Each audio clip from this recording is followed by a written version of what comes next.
Hey there, welcome to my channel KDG Classes. Today we are going to start with the chapter 1 of Political Science, Contemporary World Politics, that is the Cold War era. Before going ahead with the chapter, let's understand what this contemporary world politics mean to us.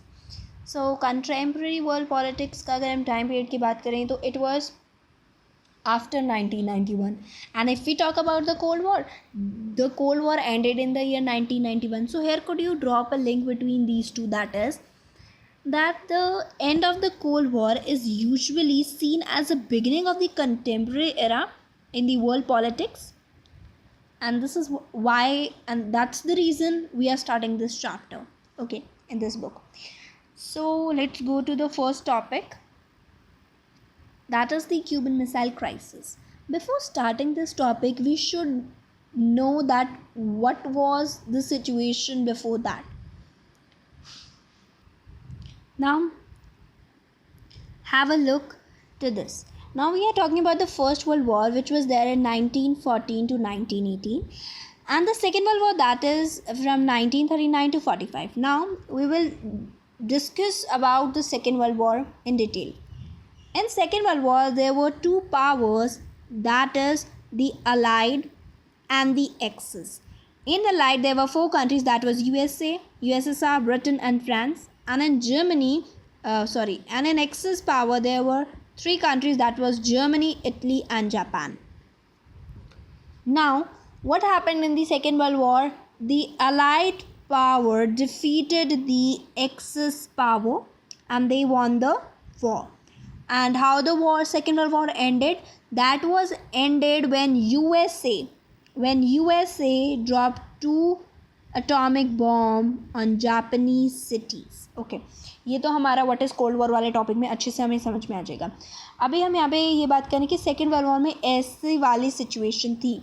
तो second world war के बाद हम कहते हैं हमारा cold war आ गया. तो cold war की स्टार्टिंग कब से हुई? 1945 से. ठीक है, तो अब यहाँ से दो सुपर पावर इमर्ज हुई. कहाँ से? सेकेंड वर्ल्ड वॉर के बाद से. After the second world war there was the emergence of two superpowers. Who were they? That was USA and USSR. Now you will say that Britain और France भी तो allied power में थे और they have been won. The reason war की situation जब होती है तो बहुत ही critical amount पे करनी पड़ती है. जैसे मिलिट्री में जैसे आप पैसे इन्वेस्ट कर रहे हो वॉर की सिचुएशन में, तो वहाँ पे ह्यूमन लाइफ जो है डेंजर में जा रही है, डेथ्स हो रही हैं. तो इनको जो थे बहुत ज़्यादा क्राइसिस झेलने पड़े थे, because of which they were not being considered as a supranational countries. Okay, they were not being considered as a superpowers. So from there we emerged with the two superpowers, that was USA and USSR. And what is the Cold War? From here, this is the competition, the tensions and the series of confrontations between these two countries. Now you'll say that these two were the kind of leaders and they become the rivalry of each other. Why? Because of the ideological conflict. When we will be studying Cuban Missile Crisis topic, तो वहाँ पे हमें इसका reason पता चलेगा. So let's go back to our chapter. So the topic is Cuban Missile Crisis. तो this was an example or sample of a Cold War. तो अब अभी हम पढ़ चुके हैं कि Cold War क्या था. Okay. Now अप्रैल 1961 की ये बात है. जो लीडर है USSR का, who was the leader of USSR? That was Nikita Khrushchev. They were worried that USA would invade communist ruled Cuba and overthrow Fidel Castro, the president of small island nation off the coast of United States. So what they are talking about here?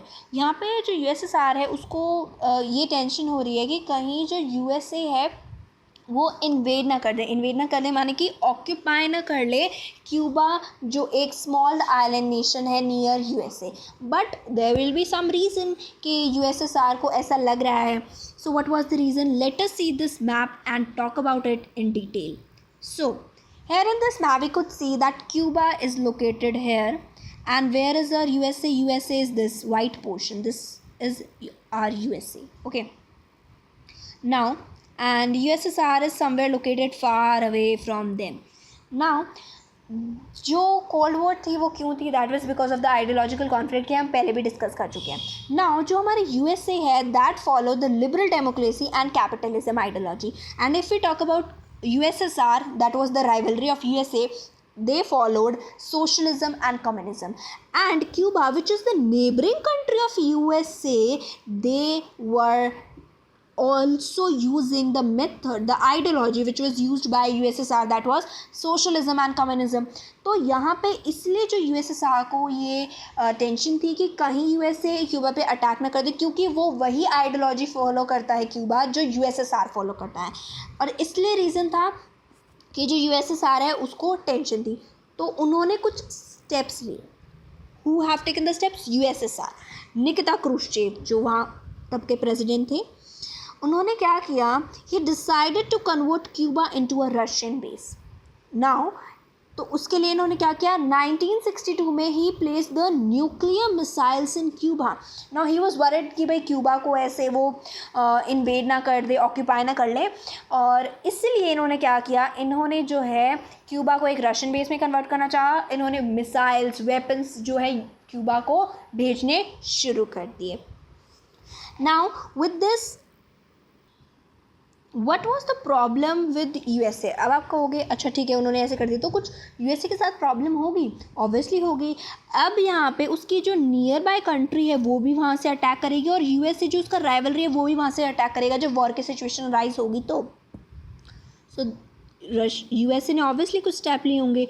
तो 3 weeks after the Soviet union has placed the nuclear weapons in Cuba, Americans became aware of it. तो उनको कब पता चला? 3 हफ्ते बाद पता चला, जब उन्होंने अपने न्यूक्लियर वेपन्स प्लेस करने शुरू कर दिए थे, कर भी चुके थे और कर रहे थे, अभी भी कर रहे थे. तो वहाँ पे जो USA के प्रेसिडेंट है जॉन F कैनेडी, उन्होंने भी कुछ स्टेप्स लिए होंगे कि भाई वो ऐसे ही तो अपनी कंट्री पे अटैक नहीं होने देंगे ना. तो he have taken 2 steps. What were the steps which are taken by John F Kennedy? Now here the first, they were determined to get Khrushchev to remove the missiles and nuclear weapons from Cuba. And what was the second one? He ordered the American, this was the first one, the second one is this, he ordered the American warships to intercept any Soviet ship heading to Cuba as a way of wearing the USSR of the, oh just a second, okay, USSR of his seriousness. okay, तो यहाँ पे पहला step क्या किया उन्होंने, कहा क्रूश्चेव को भाई अपना जो ये सामान है न्यूक्लियर मिसाइल इसको यहाँ से हटाओ, रिमूव देम ऑल. दूसरा क्या किया उन्होंने, अपने वॉरशिप्स को बोला कि अगर कोई सोवियत का शिप दिख रहा है ना आपको तो उसको भगाओ यहाँ से. अब आप बोलोगे शिप कहाँ से आ गया? देखो अभी हमने यहाँ पे डिस्कस करा था कि यहाँ हमारा क्यूबा है और कहीं दूर, तो यहाँ पे वाटर के थ्रू जो है ये वेपन्स को लेके जा रहे थे क्यूबा के अंदर. ठीक है, तो यहाँ से ये शिप आ गया. ठीक है, तो यहाँ पे हम इसको पॉपुलरली क्यूबन मिसाइल क्राइसिस बोलते हैं, क्योंकि यहाँ पे क्राइसिस, मिसाइल क्राइसिस कहाँ हुए थे? क्यूबा में. तो this is known as Cuban missile crisis. अब यहाँ पे बहुत बड़ी वॉर हो सकती थी अगर क्या नहीं होता, अगर जो सोवियत है वो अपने शिप्स को स्लो डाउन नहीं करता और वापस नहीं ले जाता. और यहाँ से हम ये कहते हैं कि Cuban missile crisis was the high point of what came to be known as cold war. And what is cold war? वो यहाँ पे है हमारा. Cold Wars refer to the competition, tension and series of confrontations between United States and Soviet Union backed by the respective allies. Backed by the respective allies means जो country उनके साथ थी. अभी हम पढ़ेंगे कौन कौन सी कंट्री उनके साथ थी और क्यों थी. So this is the definition of a Cold War. Now, one question arises कि Cold War था ही क्यों? ठीक है, हमने माना कोल्ड वॉर इसलिए था ताकि पावर चाहिए उन्हें, मिलिट्री अलायंस, ये दिखाना है कि हम कितने पावरफुल हैं. लेकिन सबसे एक मेन रीज़न जो था हमारा कोल्ड वॉर का, that is the ideological conflict. USA और USSR डिफरेंट आइडियोलॉजी को फॉलो करते थे. ये जब हम क्यूबा के बारे में पढ़ रहे थे हमने तभी भी ये पॉइंट डिस्कस किया था. तो जो USA है वो कौन सी आइडियोलॉजी फॉलो करता था? USA फॉलो करता था 2 ideology, that is liberal democracy. Okay, this is the first one, liberal democracy and capitalism. And USSR followed socialism and communism. So these were the ideologies they follow, and because of this there was a Cold War between these two countries. Okay, let's go ahead with the topic that is what is Cold War. तो ये point हम already discuss कर चुके हैं कि first world war कब हुई थी. This is the last line which is पढ़ रहे हैं. The first world have been earlier shaken the world between 1914 to 1918. तो ये 1 मार्क के लिए इंपॉर्टेंट है कि कब फर्स्ट वर्ल्ड वॉर हुई थी. फिर सेकेंड वर्ल्ड वॉर में हम ऑलरेडी बात कर चुके हैं इन the starting of the chapter कि कैसे अलाइड फोर्सेस में ये सारी कंट्रीज थी, एक्सिस को उन्होंने हरा दिया था, and this all point. Okay, let's move to the next paragraph, that is the end of the Second World War. So how this been ended? This been ended when United States dropped 2 atomic bombs on the Japanese cities, that was Hiroshima and Nagasaki in August 1945. तो ये date तो हमें clear out ही होगी क्योंकि second world war कब and हुई थी, जब यूएसए ने बॉम्ब गिराए थे. तो कब बॉम्ब गिराए होंगे? 1945 में. तभी हमारा सेकेंड वर्ल्ड वॉर जो है वो एंड हुआ. यहाँ पे एक पॉइंट गिवन है कि जब जापान रेडी था सरेंडर करने के लिए तो जो यूएस है उसने अननेसेसरीली बॉम्ब क्यों ड्रॉप किया, ये क्वेश्चन यहाँ पे राइज होता है. तो अननेसेसरी बॉम्ब ड्रॉप करने का रीज़न क्या था? तो रीज़न जो है वो ये दिया हुआ है. दे हैव बीन सजेस्टेड कि क्या रीज़न हो सकते हैं. द फर्स्ट वन इज़ कि वो स्टॉप करें सोवियत यूनियन को from making the military and political gains in Asia. And what was the second reason?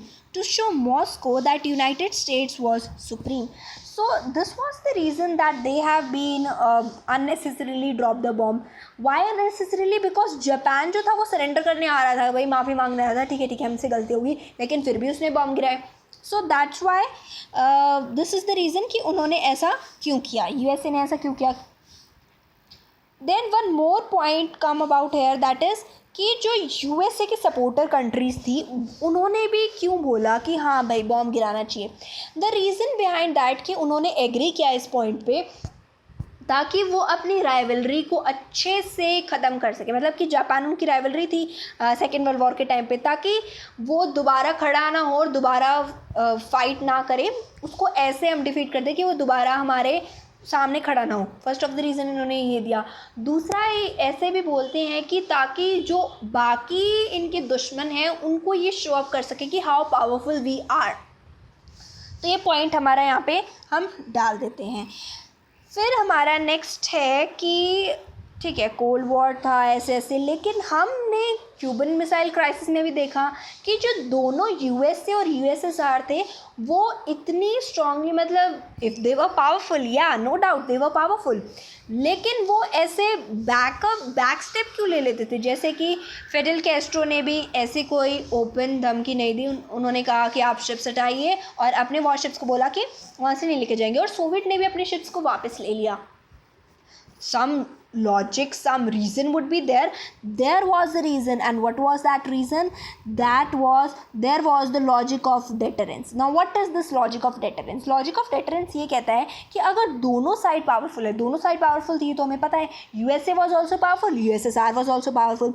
So what will happen अगर कोई ऐसी वॉर की सिचुएशन होती है तो दोनों को इक्वल डिस्ट्रक्शन झेलना पड़ेगा और कोई भी जो कंट्री है वो अफोर्ड नहीं कर पाएगी. And that was the reason इनमें कभी भी हॉट वॉर नहीं हुई. ओके, एक और यहाँ पे फीचर दिया गया है, that is the military feature of the cold war. यहाँ पे बेसिकली ये इतना इम्पॉर्टेंट नहीं है, बट यहाँ पे ये बात की गई है कि जो मिलिट्री का रोल है ना, that is very important in the cold war. Why? क्योंकि अगर दोनों कंट्रीज़ की जो मिलिट्री है वो अपने आप में झगड़ा कर लेते हैं तो फिर वहाँ से भी वॉर की सिचुएशन हो जाती है. तो वहाँ पे इस सिचुएशन में जो मिलिट्री है उसको एज ए रैशनल और रिस्पॉन्सिबल एक्टर बिहेव करना होता है. उस पर कोई एक रिस्पॉन्सिबिलिटी होती है ताकि which is that responsibility to avoid the war. Okay, क्योंकि ऐसा होता है तो इतना मैसिव डिस्ट्रक्शन हो जाएगा. Now let us come to our next topic, that is the emergence of the two power blocks. तो अब जो दो सुपर पावर्स हैं उनको क्या करना था, उनको अपना जो पार्ट है कंट्रीज़ है उनको बढ़ाना था, ज़्यादा से ज़्यादा कंट्री अपने साथ लेके आनी थी. और अगर हम इस पॉइंट ऑफ टाइम पे वर्ल्ड को देखें तो वर्ल्ड जो था वो ब्रॉडली दो अलायंस सिस्टम में डिवाइड हो गया था. That was with USSR, some with USA. Now अभी क्वेश्चन अराइज होता है कि why the small states countries they were with these two. USA और USSR के पास क्यों जा रही थी? कुछ रीज़न तो होगा ही. ऐसे ही फ्री में कोई नहीं जाएगा. तो the reason was promise of protection, weapons and economic aid against their local rivalries. तो यहाँ पे प्रोटेक्शन मिल रही थी उनको, अच्छे अच्छे वेपन्स मिल रहे थे, और ऊपर से जो नेबरिंग कंट्रीज़ हैं जो उनकी राइवलरी है उनसे क्या मिल रहा था, एक सिक्योरिटी मिल रही थी कि हाँ अगर तुम हम पे अटैक करोगे तो हमारा जो यूएसए है या यूएसएसआर किसी भी कंट्रीज़ के पास से थे वो तुम पे अटैक करेगा वापस. तो बाकी कंट्रीज़ की हिम्मत नहीं होती थी. अब यहाँ पे एक इम्पॉर्टेंट है कि सबसे पहला डिवीज़न जो हुआ था हमारा, दैट वाज इन यूरोप. सबसे पहला डिवीज़न कहाँ हुआ था? यूरोप में. और जो वेस्ट यूरोप है वो चला गया था यूएसए के साथ, और जो ईस्ट यूरोप है वो चला गया था यूएसएसआर के साथ. तो इसलिए हम यूएसए को वेस्टर्न अलायंस बोलते हैं और हम सोवियत यूनियन को, यूएसएसआर को ईस्टर्न अलायंस बोलते हैं क्योंकि ईस्ट यूरोप इसके पास था. Let us go ahead with this. Now इस मैप में हम क्लियरली देख सकते हैं कि कैसे डिवीज़न है. यहाँ पे हम देखें, this yellow portion, this is the NATO members and this is the Warsaw Pact members, and these green are the other communist nations, and this silver one is the other countries. Okay, तो अब आप बोलोगे Warsaw pact और NATO ये तो हमने अभी पढ़ा ही नहीं है. So let's go ahead and study about it. So yeah one more thing to be seen in this map, that 3 world यहाँ पे बन चुके थे. फर्स्ट हमारा यूएसए का, सेकंड हमारा यूएसएसआर का, तो थर्ड वर्ल्ड क्या था उसके बारे में भी हम आगे पढ़ेंगे. तो पहले हम ये पढ़ते हैं कि नाटो और वॉर्सा पैक्ट क्या था. देखो अब इन्होंने जो ये कंट्रीज़ हैं इन्होंने क्या किया भाई, अपने साथ कुछ छोटी छोटी कंट्रीज, स्मॉल स्मॉल स्टेट्स को लेके आए, तो उनका नाम भी तो कुछ रखेंगे ना ये. तो वो वेस्टर्न अलायंस जो है, वेस्टर्न अलायंस माने यूएसए, उसने क्या नाम रखा अपनी ऑर्गेनाइजेशन का? That was NATO, that is North Atlantic Treaty Organisation, जिसके अंदर 12 मेंबर स्टेट्स थी. ये कौन कौन सी कंट्रीज थी? These were your Canada, France, Holland, Belgium, Norway, Ireland, Denmark, Italy, Portugal, UK, USA, and they all were led by whom? They all were led by USA. अच्छा चलो, ये NATO, North Atlantic Treaty Organisation, when it came into being into existence, that was in April 1949. तो ये 1 mark के लिए हमें ध्यान रखना है. और इनका मोटिव क्या था? What was their motive? कि ये सब एक साथ हैं, अगर इन पे कोई अटैक करता है तो इसका मतलब ये है कि पूरी ये जो नाटो ऑर्गेनाइजेशन में जितनी भी मेंबर कंट्रीज़ हैं उन सब पे आप पे अटैक किया है और हम फाइट बैक करेंगे. ठीक है. दूसरा, अब ऐसा इन्होंने जो ईस्टर्न अलायंस है वो उसने तो फॉर्म नहीं किया था. अब आपका अगर कोई दुश्मन है, आपका कोई राइवलरी है, जैसे वेस्टर्न अलायंस है, उसने फॉर्म कर लिया भाई अपनी ऑर्गेनाइजेशन, तो भाई उसका जो राइवलरी है उसको देख देख के वो भी करेगा. तो ऑब्वियसली ईस्टर्न अलायंस को भी फॉर्म करना था, तो उन्होंने फॉर्म किया Warsaw Pact. That was led by USSR and it was created in 1955. Exact date है 14 मई 1955. ओके. और what was its principal function? To counter NATO forces in Europe. Obviously यही था इनका एम, रीजन, प्रिंसिपल. अब यहाँ पे ऐसे हमारा डिवीजन हो चुका था कंट्री के बीच में. एक इम्पॉर्टेंट चीज़ यहाँ पे नोट करने की है, वो ये है कि जो यूरोप है that became the main arena of the conflict between the 2 super powers. और अगर हम यूएसएसआर की बात करें तो इसने क्या किया, जो सोवियत यूनियन है, it use its influence in Eastern Europe backed by their very large presence of it armies in the countries of the region. So अब यहाँ पे क्या देखो, ये जो यूएसए और यूएसएसआर था, ये कुछ कंट्रीज़ को ऐसे लालच दे कि भी हमें तुम्हें ऐसी फैसिलिटीज़ प्रोवाइड करेंगे तो आप हमारे साथ जो नहीं आ रहे उनको गन पॉइंट पर रख के चलो भाई हमारे साथ. तो ऐसे ऐसे जो था यहाँ पे अलायंस सिस्टम ड्रॉप होने लग गया था. अभी तो सोवियत यूनियन का हो गया. One more important, that is SEATO and CENTO. ये क्या था? This if you talk about the areas of South East Asia, West Asia and that is Middle East. तो यहाँ पे East and South East Asia, West. Okay. तो यहाँ पे alliance system जो था, जिसे हम कहते हैं South East Asian Treaty Organisation, that is SEATO, and Central Treaty Organisation, ये किसने यहाँ पे अलायंस सिस्टम किसने फॉर्म किया? यूएसए ने फॉर्म किया. अब इसने किया तो दोबारा वही सोवियत यूनियन करेगा. तो सोवियत यूनियन के गुड रिलेशन थे कम्युनिस्ट चाइना के साथ, वियतनाम के साथ, नॉर्थ वियतनाम के साथ, नॉर्थ कोरिया के साथ और इराक के साथ. इसके साथ ये कंट्रीज. अब जो न्यूली इंडिपेंडेंट कंट्रीज़ थी वो इन दोनों के साथ नहीं जाना चाहती थी। रीज़न, क्योंकि वो अभी न्यूली इंडिपेंडेंस हुई थी, उन्हें अभी अभी फ्रीडम टेस्ट करने को मिली थी और वो दोबारा अपनी फ्रीडम को खोना नहीं चाहती थी। And this was the reason they were not interested in going with either of the alliance. एक यहाँ पे छोटा सा डिस्कशन हुआ है जहाँ पे there was a brief war between China and USSR. अभी क्या था, communist China that quarrelled with USSR towards the late 1950s और 1960s में there was a brief war between them on territorial dispute. So this, ये एक छोटा सा incident है जो हमें याद रखना है। 1 मार्क के लिए पूछ सकते हैं कि why there was a war between brief war between China and USSR in 1969. So what was the reason? The territorial dispute. And what happened in the late 1950s, or how were the relation of China and USSR in the late 1950s? They quarreled in the late 1950s. तो ऐसे करके आपसे question पूछ सकते हैं 1 mark के लिए। अब तो MCQ ही आएंगे, ठीक है। अब हमने सबसे पहले जब हमने ये टॉपिक स्टार्ट किया था, हमने ये पॉइंट पढ़ा था कि क्यों ये जो छोटी छोटी कंट्रीज़ हैं देवर विद दीज यूएसए और यूएसएसआर, वाई, उसका हमने आंसर मिल गया था। लेकिन अब हम इस क्वेश्चन को दूसरे पॉइंट ऑफ व्यू से देखते हैं कि क्यों ये सुपर पावर्स जो हैं इनको अलायंस बनाना पड़ा, या इनको इन छोटी छोटी कंट्रीज़ के पास क्यों जाना पड़ा। These 4 were the motive regions behind that.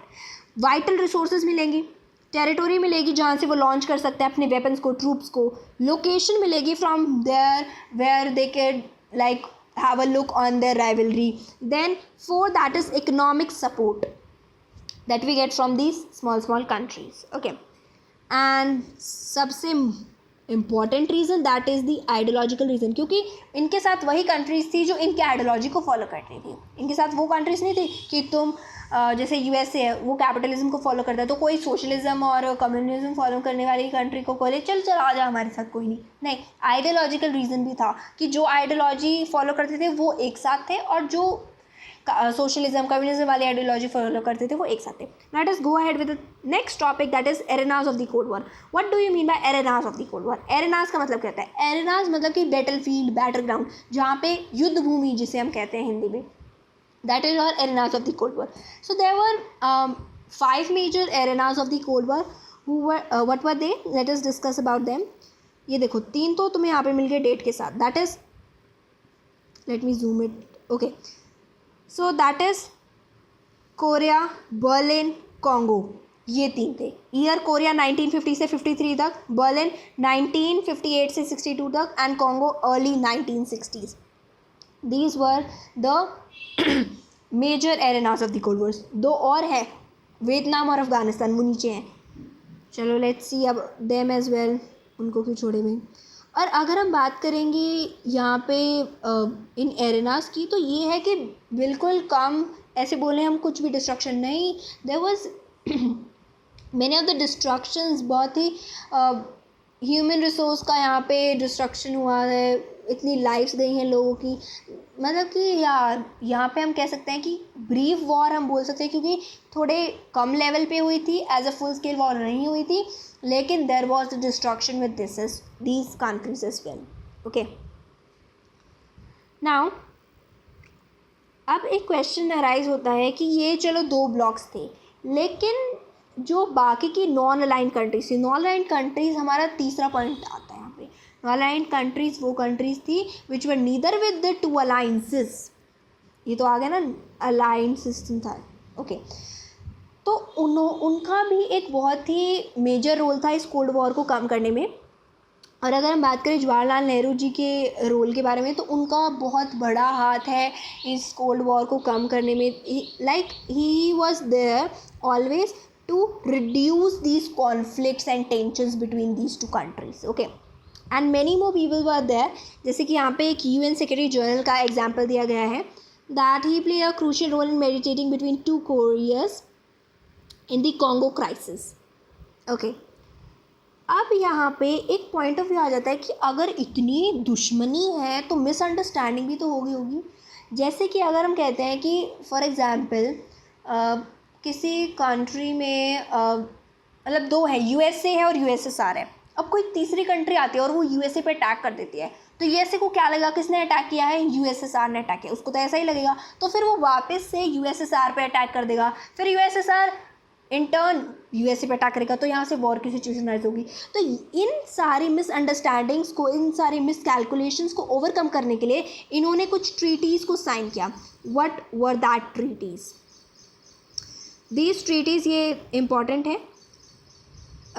They were started in the year 1960s और टू साइड्स जो हैं यूएसए और यूएसएसआर, इन्होंने साइन किया इन 3 सिग्निफिकेंट एग्रीमेंट्स को with in a decade. What were they? Limited test ban treaty, nuclear non proliferation treaty and the anti ballistic missile treaty. These were the treaties which were signed. और इसमें क्या था कि ये arm limitation थी, means जो आपका weapons जो यूज़ किए करते थे at that point of time, उन पे थोड़ा रिस्ट्रिक्शन लगाने के लिए, लिमिटेशन लगाने के लिए इस ट्रीटी को साइन अप किया गया था। Now, in the next video, we will be starting with the challenges to bipolarity. Till then, keep watching KDG classes and please like, share and subscribe to my channel. Thank you for watching.